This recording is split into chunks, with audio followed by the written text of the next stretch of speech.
membangun sebuah peradaban yang bisa menjadi mercusuar dunia, yaitu kembali kepada jati diri bangsa. Desa mawa cara, negara mawa tata, itu yang harus dijalankan.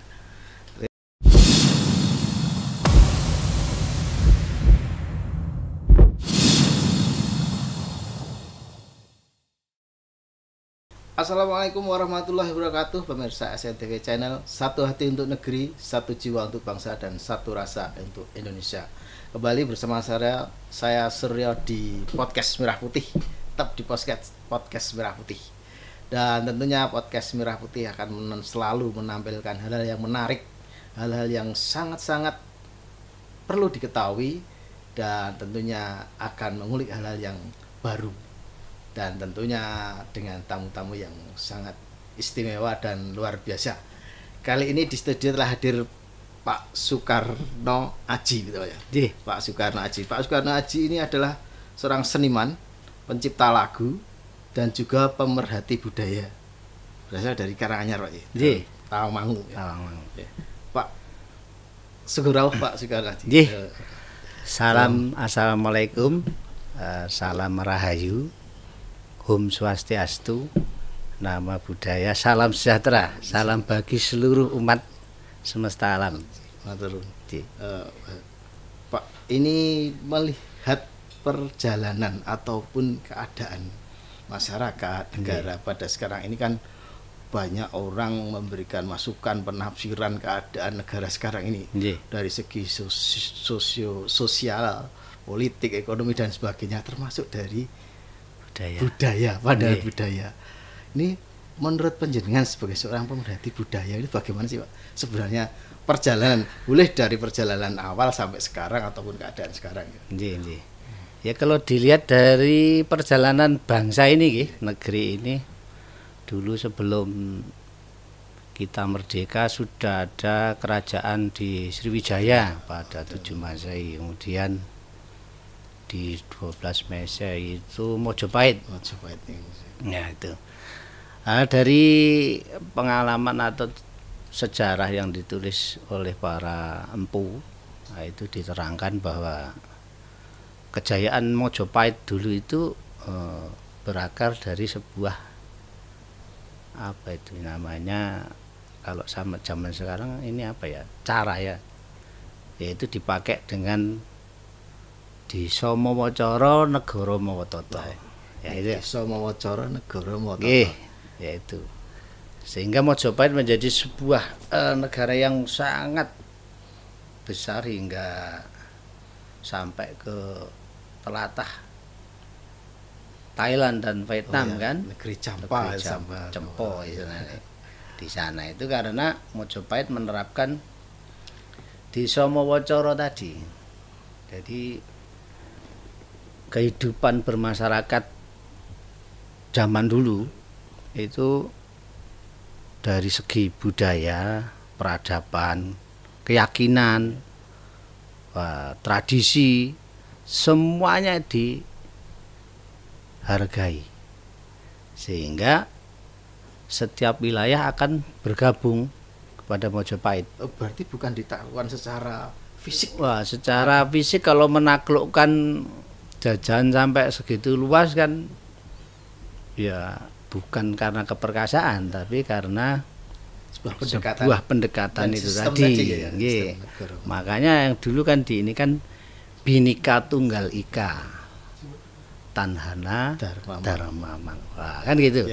Nah, dari situ sebetulnya Mojopahit itu menjadi sebuah bangsa yang sangat besar. Nah, kita saat ini bangsa kita ini kan menurut arahnya ini kan sebetulnya juga mengarah ke sana. Dengan kita akan membangun ibu kota baru yang namanya Nusantara, kan gitu. Dikumpulkan semua tanah dan air dari berbagai penjuru seluruh di Indonesia ini pada titik nol, kan gitu. Tapi pada intinya sebetulnya bukan hanya tanah dan airnya yang harus kita kumpulkan, tapi adalah bagaimana tanah di Papua dan kehidupan peradaban yang berkembang di sana, itu yang harus kita akomodir. Oh, iya. Yang dari Aceh, yang dari Jawa, yang dari Madura, yang dari semua itu harus diakomodir menjadi sebuah kebinekaan, menjadi sebuah perbedaan yang menyatukan. Dari perbedaan-perbedaan itulah sesungguhnya kita menjadi besar. Seperti ya tubuh kita ini kan juga dari perbedaan. Tapi karena tubuh kita ini dari perbedaan bisa menempatkan sesuai dengan fungsi dan ini ya masing-masing sehingga menjadi ringan. Tapi awal-awal kemerdekaan kita masuk ke Yeah. itu kan tujuan negara juga seperti itu. Bahkan tertuang di undang-undang bahwa Betul. kita bermacam-macam terakomodir dalam sebuah undang-undang dasar yang sangat istimewa sebenarnya. Betul. Tapi dengan berjalannya waktu kan saya perhatikan banyak orang memaksakan kehendak, ingin menjadikan sebuah kelompok ataupun golongan menjadi besar sehingga tanpa bisa menghargai perbedaan yang ada. Contoh konkretnya, Pak? Contoh konkretnya ya sebetulnya nggak perlu kita bongkar secara mendalam, tapi permukaan aja lah, segel dikit lah. Ya ini sekarang juga karena ada sebuah kelompok, ada beda pandangan, ada beda keyakinan, sehingga menyalahkan, mengerdilkan kelompok-kelompok yang berbeda. Ini kan arahnya sebetulnya juga harusnya negara hadir dalam hal ini sebagai pemersatu. Pemersatu. Tapi pada prakteknya kadang kan kalah dengan itu tadi, bahasa yang paling dalam yaitu keyakinan. Masuk ke dalam tataran keyakinan. Padahal negara di sini kan harus berdiri di atas segalanya. Karena negara mawa tata. Ya, aturan itu ya. Aturan, punya undang-undang. Ini yang harus ditegakkan oleh negara. Negara punya berbagai macam istilahnya kepolisian, perangkat, ASN, dan segala macam ini kan harus ditegakkan sesuai dengan undang-undangnya gitu loh. Ya, keyakinan dalam hal ini Menteri Agama atau apa ya mengatur sesuai dengan porsinya masing-masing gitu loh.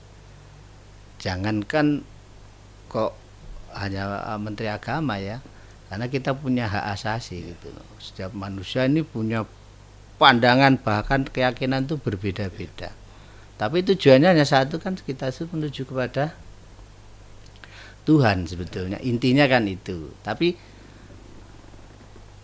berjalannya waktu menuju kepada Tuhan ini kan cara dan keyakinannya berbeda-beda kan boleh. Tidak harus satu cara kan gitu. Tapi Indonesia juga berbeda-beda boleh. Betul, makanya ada Pancasila itu kan, ketuhanan yang Maha Esa. Tapi dalam hal ini ada perbedaan keyakinan aja kita ini jadi beda pandangan, kemudian menjadikan sumber perpecahan, konflik. Ya ini kan yang harus segera dituntaskan juga. Dalam hal ini aturan-aturan main yang dibuat oleh negara ya harus ditegakkan gitu loh. Jangan hanya sekedar kita karena kelompok terbesar, aliran paling banyak pengikutnya dan yang ini sehingga yang kecil-kecil ini terabaikan. Ya ini kita akan menjadi rapuh, jadi negara yang rapuh ketika kita tidak segera mengembalikan marwah dari sebuah kebesaran bangsa, Nuswantara itu tadi.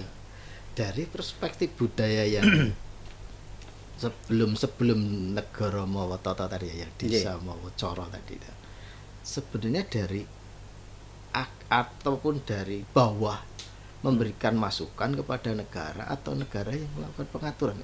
Ya sebetulnya kita mengakomodir dari bawah dulu.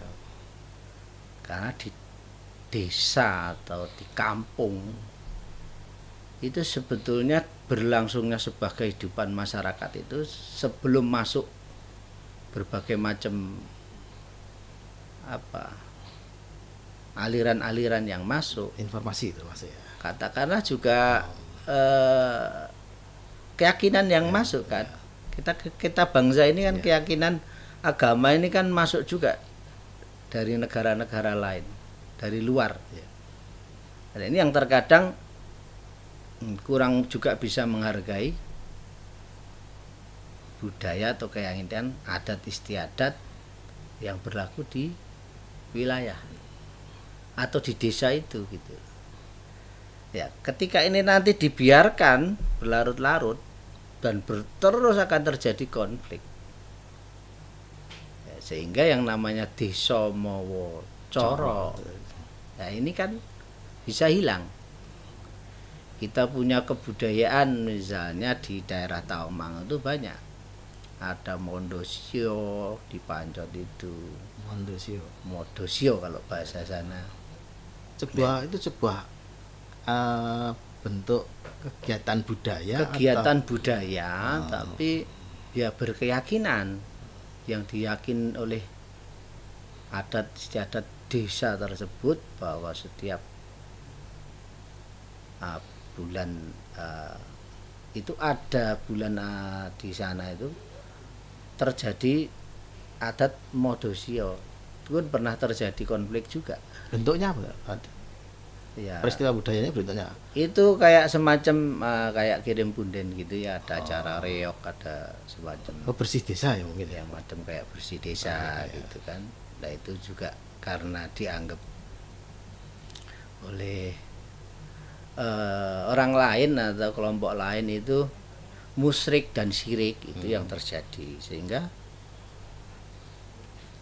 terjadi konflik di sana itu. Sebenarnya dari perspektif budaya kan bisa menerangkan ataupun melakukan sebuah dialog, Pak.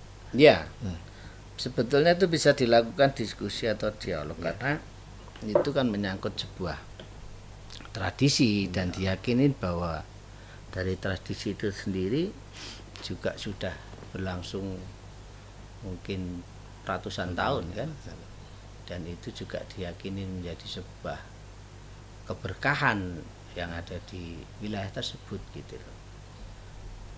Nah, termasuk saat ini yang terjadi khususnya di Tawangmangu sekitarnya itu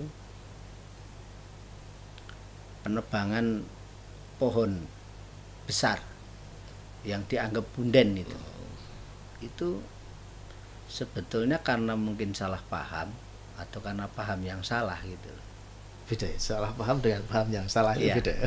Paham yang salah itu pengertiannya ketika pohon besar di situ dikeramatkan kemudian ada ditaruh mungkin karena yaitu tadi sajen itu kan karena budaya itu tadi, sehingga dianggapnya musyrik atau syirik, sehingga terjadi akhir-akhir ini penebangan pohon-pohon besar di wilayah sana itu.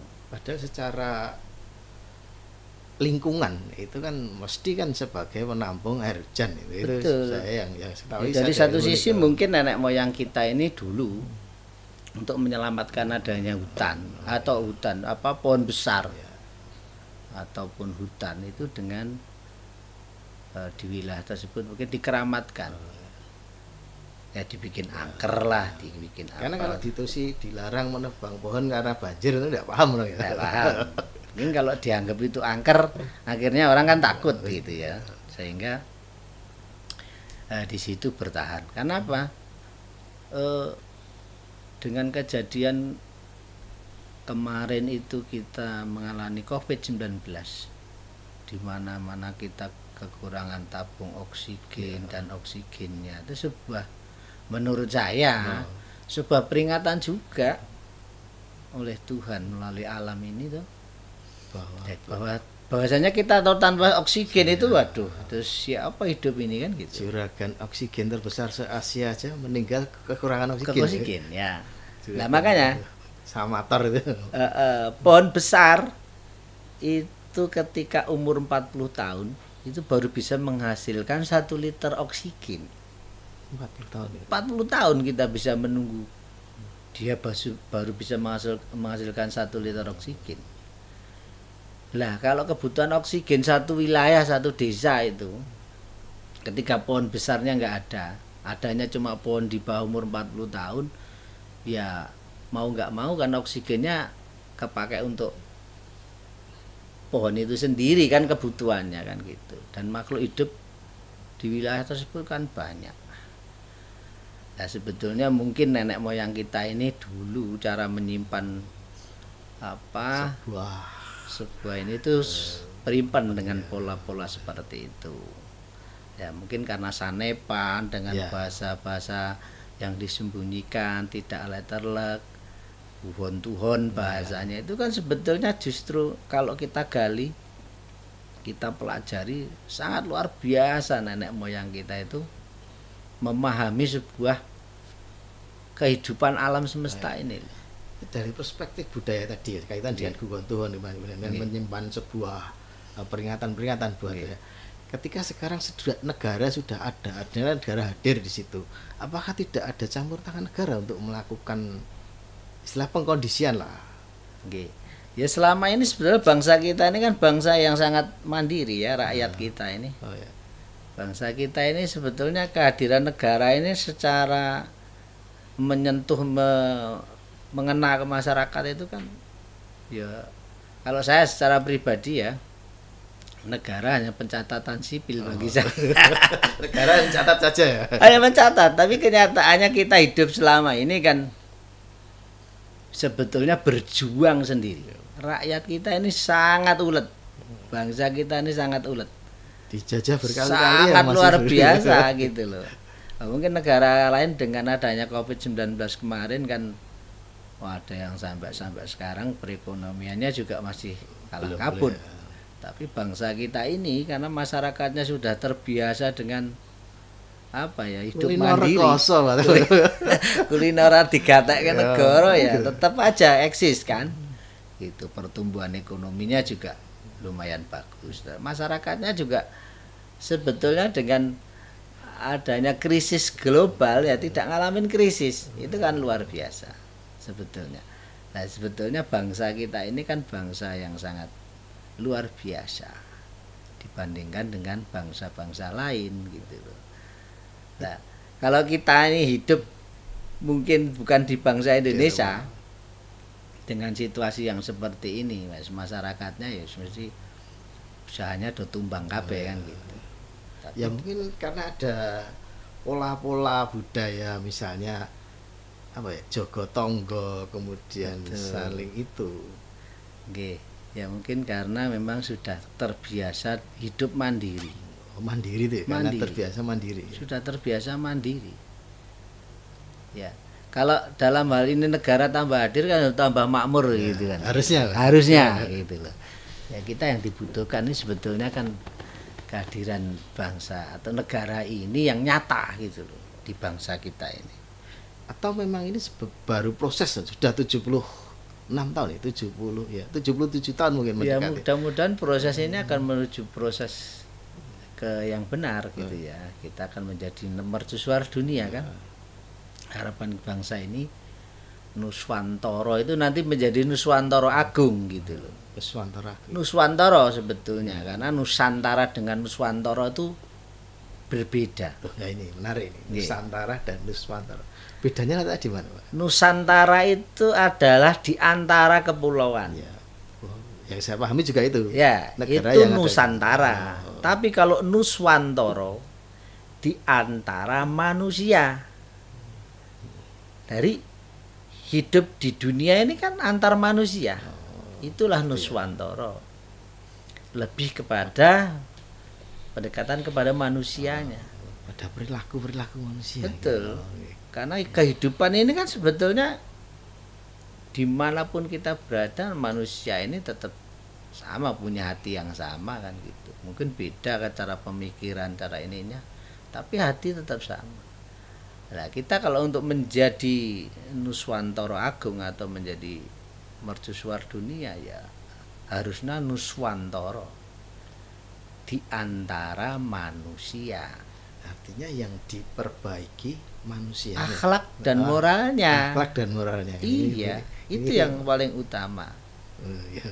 Nah, itu Nuswantara yang harus dibangun adalah akhlak dan moral bangsa ini. Tapi bukanlah pendidikan kita termasuk ya, menurut saya juga merasakan ya, bahwa pendidikan akhlak dan moral dari awal kan sudah ditekankan, Pak. Betul. Kalau tidak di Jawa saja, saya kira di pola pendidikan kan tetap ada gitu. Tapi dikembalikan lagi, wong Jawa ini istilahnya ya, wong Jawa itu gawe pendopo joglo itu. Ya. Itu menampung semua tamu, dipersilahkan ada di pendopo. Musuh kita saja kita harus terima di dalam pendopo. Itulah sebuah gambaran pendopo atau joglo itu tadi. Siapapun, bahkan musuh pun kita suruh masuk ke dalam pendopo. Itu orang Jawa. Jadi adab itu yang utama.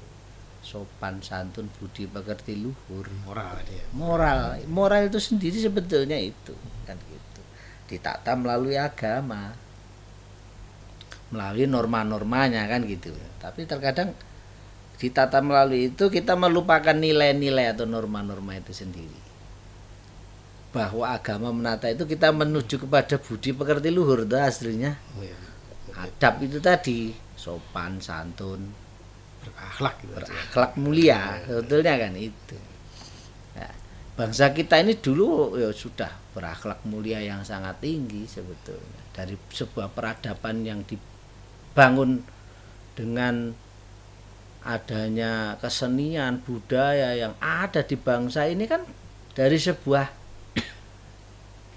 perilaku sebetulnya moral kan, diwujudkan dalam seni tari lah, seni musiknya, seni wayang, seni bentuknya semuanya peradaban sopan dan santun.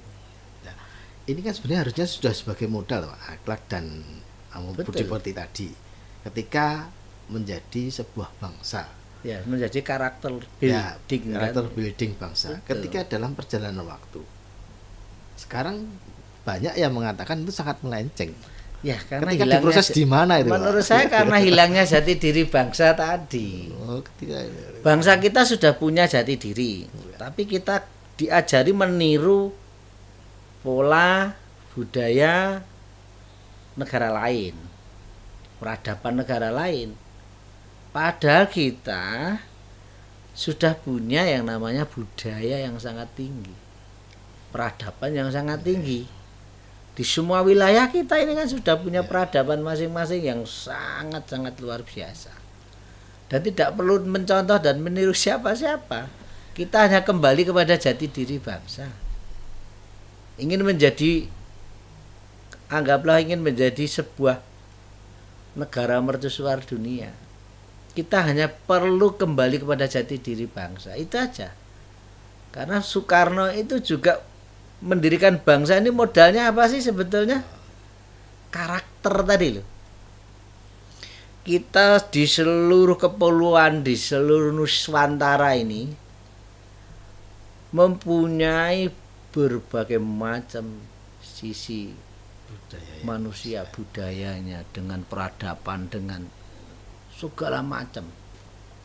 Nah itu ya sebetulnya yang harus kita ugem kita junjung tinggi yang peradaban itu tadi. Tapi kan kita tidak bisa menahan sebuah informasi, Pak. Itu kan. Ya betul.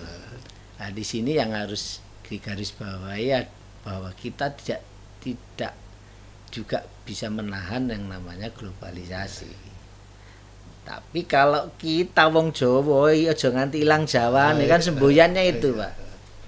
Dadi wong Jawa ya aja ilang Jawane itu kan gitu. Kowe iki wis ora Jawa. Lah orang Jawa itu berarti kan sebetulnya nak dulu orang tua saya. Dadi wong iki kok sing Jawa to Le.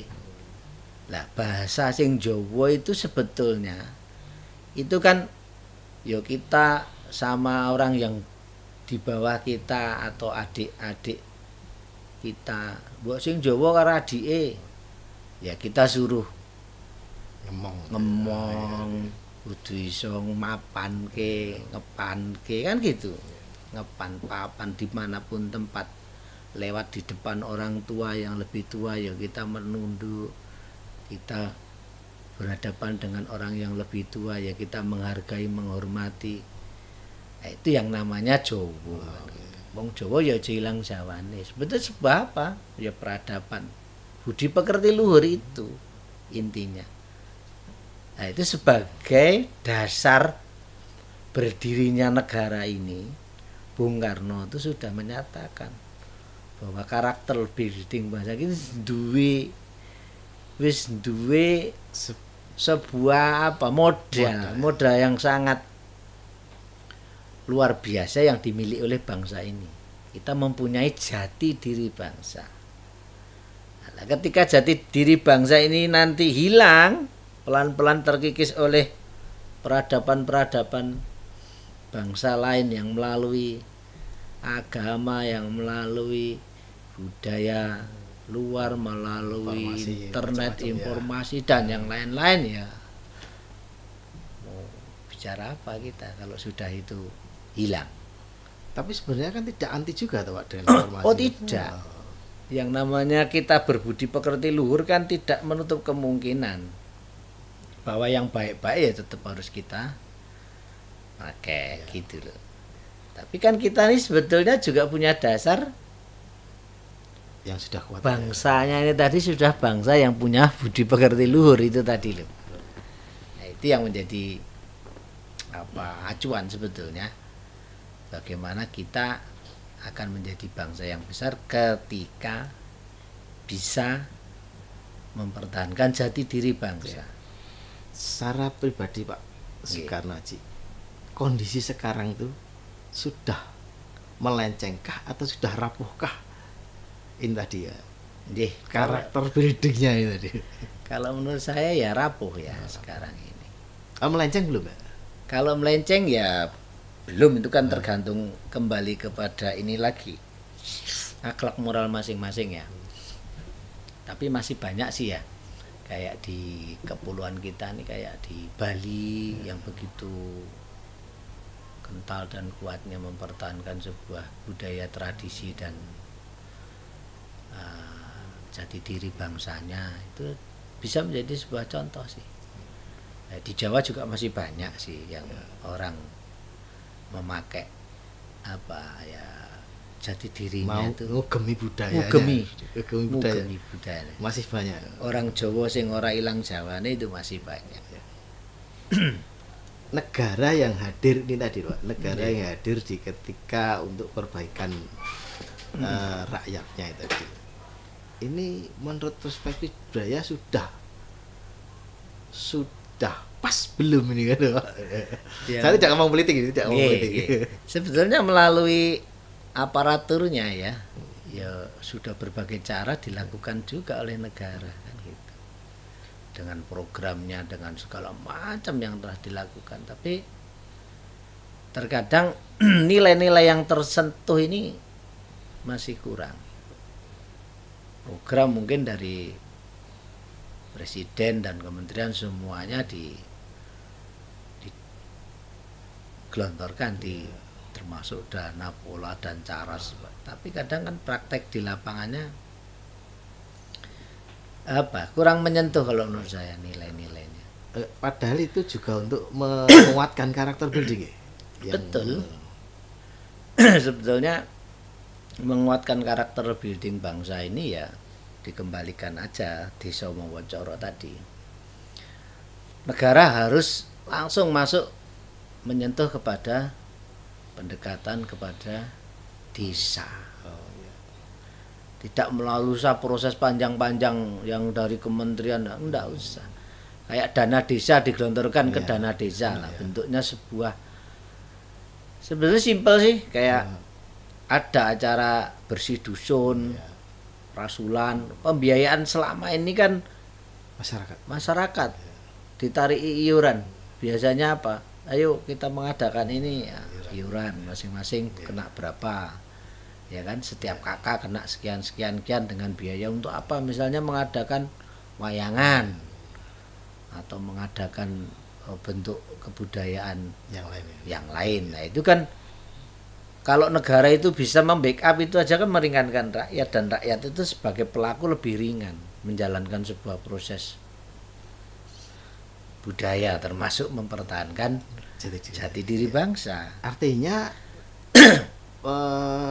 konsep kemudian apa yang harus dijalani alur-alurnya itu berbeda-beda kalau harus melakukan konsep desa Mawacoro itu. Ya, biar dilakukan oleh desa. Karena desa di situ dia akan melakukan sebuah tradisi atau apapun kan desa sudah punya acuan. Kan gitu. Dan termasuk kayak hal-hal yang bisa diselesaikan, misal konflik ataupun ada permasalahan di wilayah itu. Kalau menurut saya biar diselesaikan secara adat dulu. Bisa diselesaikan secara adat, selesaikan secara budaya, secara kebiasaan yang terjadi di situ apa selesaikan kan. Tidak usah polisi dulu hadir di situ. Tapi ketika itu sudah memang tidak bisa dan harus pakai jalur hukum, lah negara hadir di situ. Itu sebuah penyelesaian mungkin hukum dan konflik yang terjadi di sosial masyarakat kan itu. Secara pribadi Pak, saya agak menurut di desa Panjenengan, desa Panjenengan. Ketika terjadi istilahnya bukan konflik, apa sesuatu yang berbeda ataupun ada suatu hal yang baru, misalnya pembangunan, mungkin pembangunan yang harus dilaksanakan di situ. Itu apakah studi kelayakannya menggunakan pendekatan budayanya ada itu?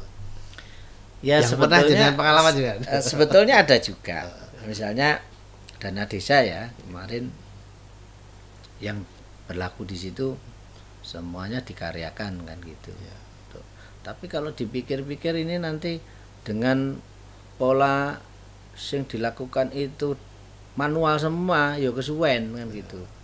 Tapi enak-enak ini dengan alat berat. Tapi ini dilakukan dulu bareng-bareng, setelah selesai ini iuran bareng lagi, nekak alat berat. Ini kan ke penyelesaian sebuah, misalnya negara memberikan bantuan bentuknya, tapi bantuan itu aturan undang-undangnya harus swadaya dikaryakan kan gitu. Dikerjakan sendiri, dikerjakan oleh masyarakat, pemberdayaan. Tapi dihitung-hitung dari pemberdayaan itu juga hasilnya kan dengan manual, misalnya bedah dalan manual, waduh kesuwen rampungnya kurang juga kurang maksimal. Ya, itu terjadi sampai wis aja ini dikerjakan secara aturan negara dikerjakan.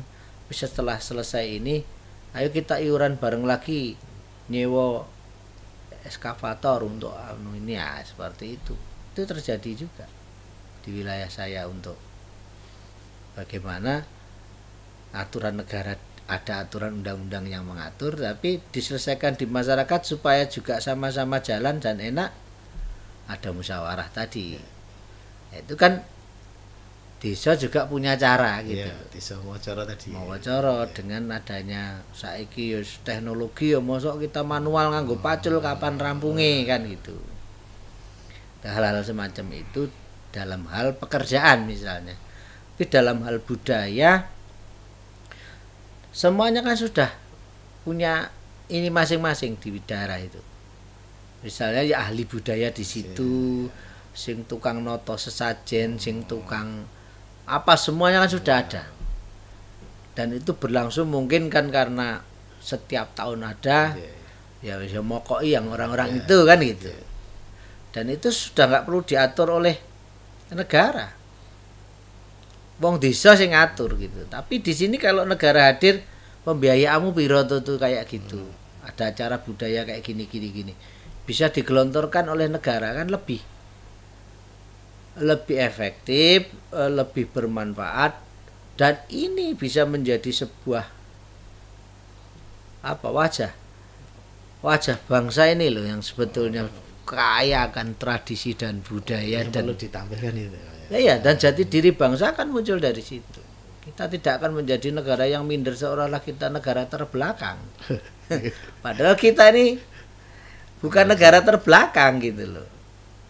Nah, kalau orang Yahudi itu dewanya orang namanya Yahweh kan. Simbolnya kayak joglo gitu lah. Itu sebetulnya karena orang Yahudi juga belajar filsafat dari orang Jawa. Oh begitu ya. Iya. Kita sendiri sekarang kehilangan jati diri seolah-olah kita adalah orang yang sangat bodoh. Karena penjajahan mungkin, jadi informasinya kita ditenggelamkan itu mungkin dulu ya. Ya menurut saya ya kita ditenggelamkan gitu loh. Karena kita dengan melihat dari sisi budaya saja, yang namanya kesenian kebudayaan wayang itu, kalau kita kaji kita runut itu di dunia ndak ada tandingannya.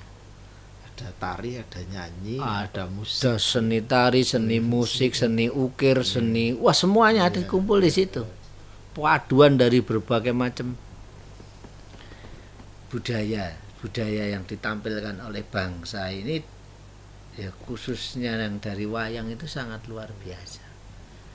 Nah itu yang menciptakan itu kalau orang nggak punya perspektif, ya perspektif dan pandangan yang punya sesuatu yang sangat luar biasa kan, saya rasa juga tidak mungkin sehebat itu bisa menyajikan seni drama, seni tari, seni semua ada di situ di wayang itu. artinya memang modalnya kita sebenarnya sudah ada, termasuk ketika akan meninjak menjadi bangsa ini modalnya sudah ada. Yang dari Nuswantoro tadi, dari Mojopahit, dari Sriwijaya, dari Kediri, dan semuanya kita ini sudah punya modal yang sangat luar biasa. Pak Soekarno-Hatta yakin bahwa nanti akan tercapai negara ini menuju Saya ke sana. yakin dan Itu sangat yakin karena menurut saya arahnya sudah menuju ke sana. Selama ini arahnya sejak proklamasi itu atau sebelum memang akhir-akhir ini aja. Gitu. Kalau menurut saya termasuk Pak Presiden Jokowi ini adalah salah satu, kalau bagi saya adalah pembuka gerbang menuju ke sana. Karena dengan dibangunnya nanti titik nol Nusantara itu menurut saya sudah mau menuju kepada relnya. Kan ibaratnya masuk ke dalam pakem gitu loh. Pakemnya akan menuju ke sana. Akan menuju ke sana. Ya, mudah-mudahan yang kita bangun bukan hanya Nusantara tapi Nuswantoronya. Nuswantoro tadi ya, sampai pada perilaku. Pada manusia, akhlak dan moral manusia itu dulu. Ya yang harus dibangun sebetulnya di seluruh bangsa ini adalah akhlak moral, terutama pemimpin kan gitu. Ya, padahal rumor yang beredar sekarang memang akhlak dan moral ini yang menjadi persoalan bangsa kita ini sekarang. Persoalannya adalah itu, terserah Pak D dan Opung bagaimana menyelesaikan itu toh. Nah, negara ini kalau nggak segera dibenahi akhlak moralnya, ya akan terjadi seperti pola yang terjadi selama ini akan begini terus ya. Jangan harap kita akan menjadi negara maju. Itu aja. Artinya karakter building sudah terbangun, tinggal kita akan mengarahkan ya ketika sudah moral dan akhlak dalam relnya kita akan menuju ke sana. Dari perspektif budaya yakin untuk seperti itu. Yakin. Karena dengan akhlak moral ini tadi semuanya punya rasa. Aku nak ngene dikenekke piye? Aku nak ngene dikenekke wong ya aku kudu ngenekke wong kan gitu. Nah, itu dibangun dari rasa. Ayo dibangun dari akhlak.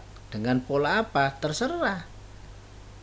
Dari agama, dari pendidikan di rumah, dari banyak hal, di sekolahan, di tempat kita kerja. Ini kan yang harus dibangun masing-masing. Dibangun pada karakter manusianya. Karakter manusianya. Jadi kita membangun sebuah pekerjaan aja kan butuh trust. membangun sebuah jaringan juga butuh trust, kepercayaan. Dari apa sih yang kita bangun? Dari akhlak moral kita sendiri kan. Kita baik sama orang, ya masa orang nggak baik sama kita. Ya ada mungkin yang jahat satu dua, tapi konteksnya nanti kalau kita tidak melanggar norma, tidak melanggar aturan, tidak melanggar hak-hak dan ini orang pasti lain, hasilnya baik. pasti hasilnya baik. Pak Cikarna ini agak dalam, cuman ya memang kita harus menekankan itu semua gitu. Kita informasikan kepada masyarakat semua tentang itu. Masuk ke kegiatan budaya Pak, panjenengan seniman Ya, di bidang apa? saya sebetulnya hobinya ya kesenian itu ya nyanyi, Nyanyi ya, nyanyi. ya seneng gamelan, seneng aneh. Dalang ya bisa Pak dalang. Dalang nggak bisa kebetulan, Oh. tapi suka wayang Ya, gitu. suka. Hanya karena wayang itu sendiri secara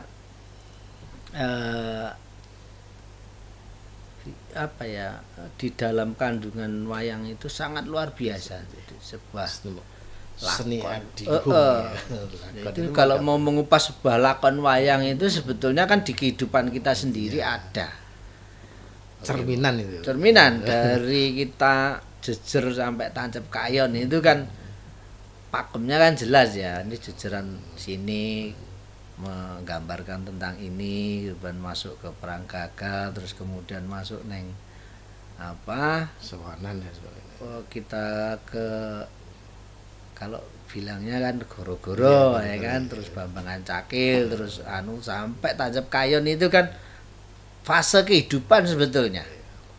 Fase kehidupan manusia ya seperti itu, seperti lakon wayang itu kita mengalami sebuah proses kehidupan ya seperti wayang itu. Kalau yang tadi Pak, seni suara, seni musik ya. Nggih. Nyanyi bisa anu juga. Ya kalau nyanyi ya sedikit-sedikit bisa gitu loh. Nulis lagu, Pak, nulis lagu. Kayak kemarin yang sebetulnya buat lagu Karanganyar itu tujuan saya Untuk Kabupaten Karanganyar. untuk Kabupaten Karanganyar. Saya Judulnya apa? Karanganyar Gudang Wisoto. Karanganyar Gudang Wisoto. Ya itu sebetulnya juga karena apa ya, rasa prihatin saya Keresahan terhadap ya. Karanganyar Bahasa gitu. sekarang keresahan hati. Keresahan hati betul. Ini Karanganyar ini apa ya, alamnya mendukung sekali dari untuk wisata, untuk dikatakan Karanganyar ini kalau menurut saya kan intan pari ya. Industri, pertanian dan pariwisata. Dari industri yang ada di Karanganyar ini sangat luar biasa juga.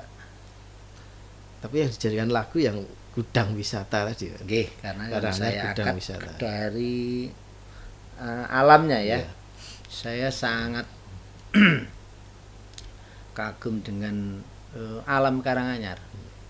Akhirnya Wisata menjadi- alamnya sangat banyak sekali, saya juga paham sekarang dibuka gede-gedean ya. betul. Itu jadi lagu yang akan dipakai di kabupaten ini untuk Saya sih sudah ya membuat lagu, tujuan saya sih sebetulnya hanya untuk mengingatkan juga bahwa Karanganyar ini sangat punya potensi yang sangat luar biasa. oh itu termasuk berarti itu tadi dari segi budaya untuk ngelingin negara Betul. untuk hadir itu tadi ya. Mengilingkan negara bahwa kalau iki lho dikai alam yang sangat luar biasa kayak ini, pertanian subure kayak ini, duwe industri, kok ora makmur ki ya sing salah ki pemimpinnya apa masyarakatnya kan gitu. Sudah tersampai Pak lagunya kepada Saya juga belum tahu kalau untuk sampaikan kepada pimpinan di sana. pimpinan Karanganyar ya Bupati. belum begitu ini.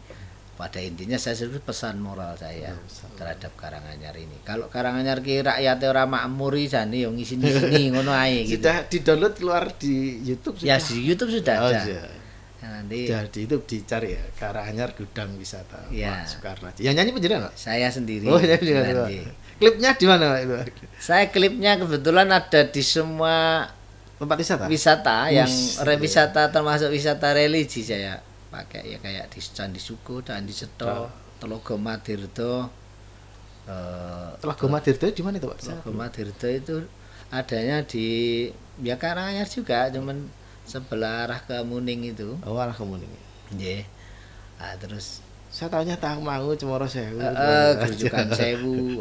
Terus saya juga mengulik tentang bahwa kita ada makam-makam raja atau orang-orang besar yang pernah disemayamkan di Karanganyar kan gitu. Ya kita Sejarah juga berarti. sejarah. Ya di situ saya bongkar semua tentang Karanganyar di lagu itu. Lagu yang lain untuk yang ini belum. Lagu yang kedua itu Embun Lawu karena saya terinspirasi dari saya pernah nginep di atas itu pada sejuknya Gunung Lawu dan pada pagi hari menemukan embun. Menceritakan Ya, tentang keadaan saya ini. berkilau dan ini menceritakan keadaan begitu dahsyatnya alam Karanganyar atau Indonesia lah pada umumnya. Dalam miniatur Karanganyar ya. Ya, kita ini diberikan nikmat yang sangat luar biasa oleh Pemirsa, menarik sekali kalau bicara dengan budayawan, seniman itu mesti panjang dan kena mana-mana gitu. Tapi kan karena kita mau tadi yang ini ada di Somowocoro Negoro Mototo ini dia sudah sangat luas menyentuh sama negara-negara, bagaimana sih sebenarnya peran negara, termasuk Pak Soekarno Haji nulis lagu aja nyenggol-nyenggol ngiling ke pemerintah kabupaten untuk sadar dengan keadaan. Ya, harapan saya sih sebetulnya kalau kita nanti bareng-bareng ayo peduli dengan bangsa ini. Kita peduli. Apa sih sebetulnya yang membuat kita tidak maju? Kita seolah-olah keterbelakangan. Atau begini Pak, setengah menit pesan kepada pemirsa yang ini Pak. Halo pemirsa, monggo kita bareng-bareng untuk peduli dengan bangsa kita ini dengan kondisi yang saat ini menurut saya ya sakit, tapi ya bagaimana sakit ini segera sembuh. Mari kita bergotong royong berbarengan bersama-sama memperbaiki akhlak moral kita masing-masing, membangun sebuah peradaban yang bisa menjadi mercusuar dunia, yaitu kembali kepada jati diri bangsa. Desa Mowocoro Negoro Mowototo itu yang harus dijalankan. Terima kasih sekali Pak Soekarno Hadi, banyak sekali yang diinformasikan dan ilmu yang bisa kita serap dan pemirsa juga ketahui, dan budaya inilah ya jati diri kita dan sebagai karakter bangsa ini sebenarnya sudah kuat, tinggal kita mendirikan aja lah. Kembalikan kepada akhlak dan moral. Matur nuwun sangat Pak Soekarno Hadi, terima kasih waktunya hadir di sini. Pemirsa, demikian tadi podcast Merah Putih kali ini dengan Pak Soekarno Hadi yang mengulik tentang sebuah falsafah yang sangat dalam, Desa Mowocoro Negoro Mowototo atau Desa Memawacara, betul Pak? Oh ya, Mowocoro ya, itu Mowocoro, ya. Punya cara ya, dan desa penyelesaian punya cara dan bisa negara juga diterapkan. punya sebuah aturan yang diterapkan. Kira-kira begitu, dan terima kasih atas perhatian di podcast Merah Putih. Kita akan kembali ke podcast Merah Putih lain waktu. Wassalamualaikum warahmatullahi wabarakatuh.